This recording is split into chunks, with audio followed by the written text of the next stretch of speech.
Agora hoje eu quero dedicar essa aula, né, em homenagem aos pobres coitados, aos sofridos tarôs que estão na gaveta. Realmente eu fico muito triste com a situação dessas pobres criaturas que nasceram para brilhar, nasceram para ajudar as pessoas, nasceram para ser instrumento de grandes revelações e estão nesse momento guardadinhos no escuro, no fundo de uma gavetinha, gente. Isso é muito triste. Isso não deve acontecer. Eu vou começar uma campanha aqui. Vamos tirar os tarôs das gavetas, vamos botar eles para funcionar, pelo amor de Deus.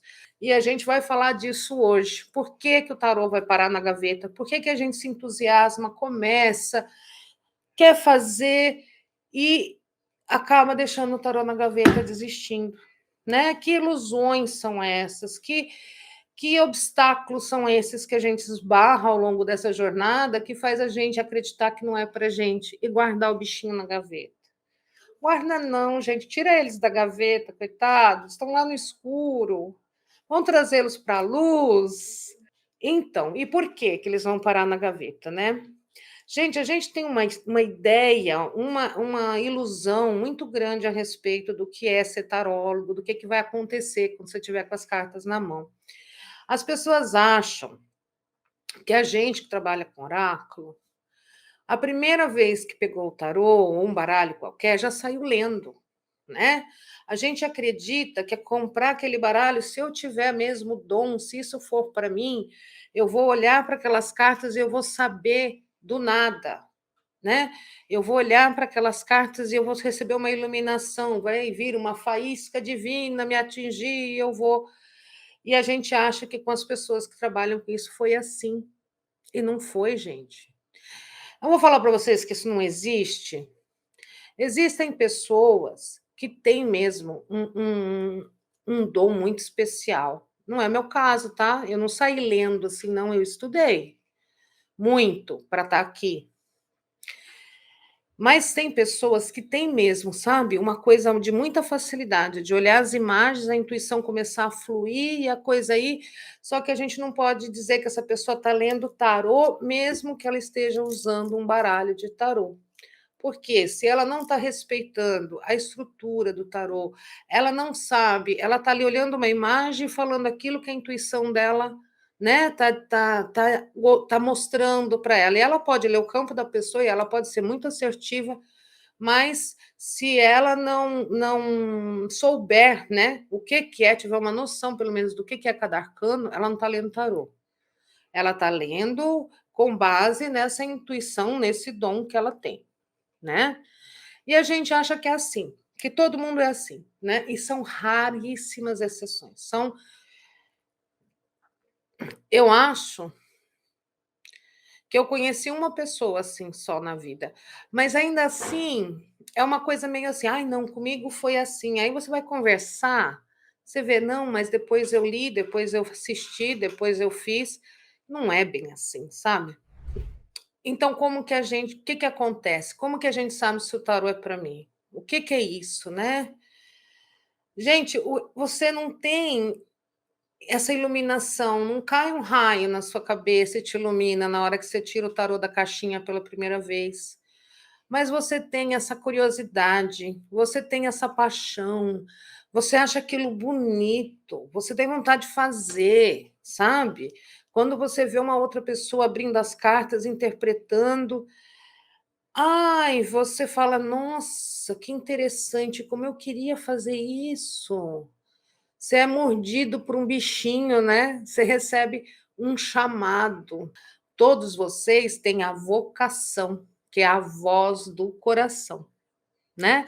Estão ouvindo essa voz falar: vamos lá, vamos fazer, isso vai ser bom para a gente. Eu ouvi também essa vozinha e eu fui trabalhando, trabalhando, estudando e dando elementos, dando ferramentas para que essa voz se expandisse, para que a minha intuição também se abrisse, tá? Essa história de achar que a gente tem um dom que é assim, mágico dessa forma, não é bem assim. Você pode ter o dom, e você tem. Você está aqui, você tem.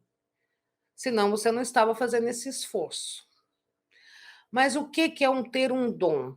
Ter uma vocação. Vamos olhar para um médico. Você conhece um médico que é aquele médico amoroso, que acolhe todo mundo, que chega, você olha aquele homem dedicado para a profissão dele, aí você faz assim: nossa, ele tem mesmo um dom para medicina, ele tem essa vocação, porque ele é um médico excelente. E ele tem mesmo, né? Ali, quando ele foi decidir o que ele ia estudar, ele seguiu essa vocação, ele achava bonito o médico ajudar as pessoas numa hora de problema de saúde, ele achava bacana isso, ele olhava, quando a mãe dele levava ele no médico, pequenininho, ele falava, nossa, que legal, eu também quero fazer isso. Ele ouviu a voz. Só que ele foi fazer faculdade de medicina. Foi ralar de estudar, sei lá eu quantos anos, que a faculdade de medicina não é fácil, para se formar e para poder exercer, né, a sua profissão como médico. Então, se ele não tivesse ouvido essa voz, se ele não tivesse entrado na faculdade, estudado, se preparado, ele ia ser um médico frustrado. Não ia adiantar nada a vocação que ele teve, que ele sentia. Se ele não fez o esforço, não teve o empenho, a dedicação de se formar e ir trabalhar na área. Aí a gente vê um cara que é um arquiteto talentosíssimo, famosíssimo, e faz umas coisas pirantes, e você fala, nossa, como esse cara é talentoso, né? Cada projeto fantástico que ele faz, ele tem um dom, ele tem uma vocação. E como que ele tem essa, o que ele fez com a vocação dele? Ele foi fazer faculdade, né? Antes dele fazer faculdade, ele olhava os prédios, né? Quando ele era criança, olhava aquele prédio alto, fazia assim: nossa, como será que construíram isso, hein? Olha que legal! O que será que é feito? Será que é de tijolo? E aí ele foi, sabe, estudar, ele foi fazer, ele foi se preparar, ele foi descobrir tudo aquilo e expressar esse talento que você só expressa através do quê? Do seu estudo. É a mesma coisa, as minhas duas áreas que eu atuo, né? Eu sendo artista plástica, desenhista, também a gente ouve a mesma coisa. Nossa, você desenha tão bem. Como é que dom que você tem? Eu olho assim, eu falo assim, eu sei o quanto que eu ralei para chegar nesse dom, né? O quanto que eu sentei e desenhei e pintei e fiz para chegar até aqui. Então, claro, havia um dom, havia uma vontade, uma vocação, um gosto de fazer aquilo. Mas a gente só vai conseguir chegar nesse lugar de conforto, de que agora eu posso expressar meu dom fazendo. E se eu não estudar e não praticar, não vai ser nada. A mesma coisa com o tarô, minha gente. Por mais que quando você vá, então não vai acontecer esse milagre que você ficou esperando. Não, e acho que o tarô ainda é mais difícil, porque se você tem vocação para medicina, tem a faculdade, né? Você sabe, e tem quanta gente que eu conheço que não tinha condições de fazer faculdade de medicina, foi fazer enfermagem, outra coisa da área de saúde, para poder estar perto do seu sonho. É a mesma coisa a arquitetura, só que o tarô não tem faculdade, né? A gente não tem um curso padrão, a gente não tem uma formação formal para isso. Então, muitas vezes, a gente acaba esbarrando em dificuldades de não conseguir entender, de não conseguir saber como que aquilo funciona e acaba desistindo. E o coitadinho do tarô vai parar onde? Na gaveta.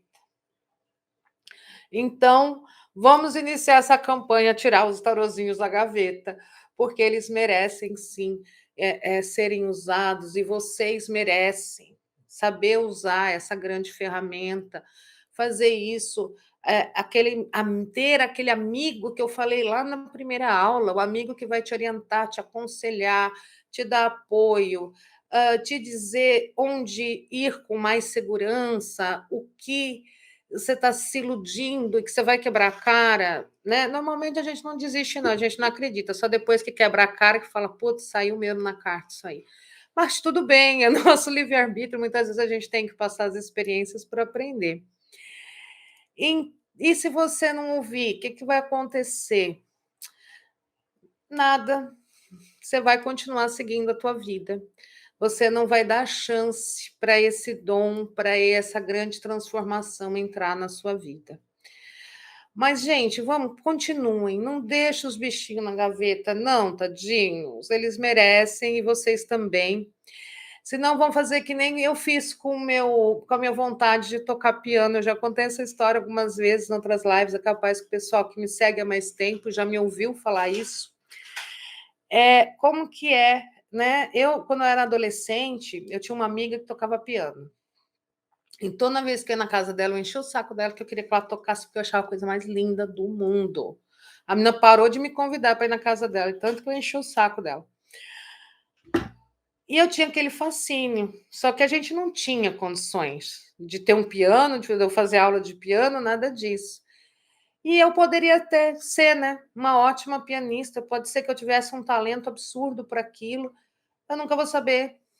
Eu nunca cheguei perto de um piano e tentei tocar, eu nunca fui fazer uma aula, e eu vou morrer uma pianista frustrada, né?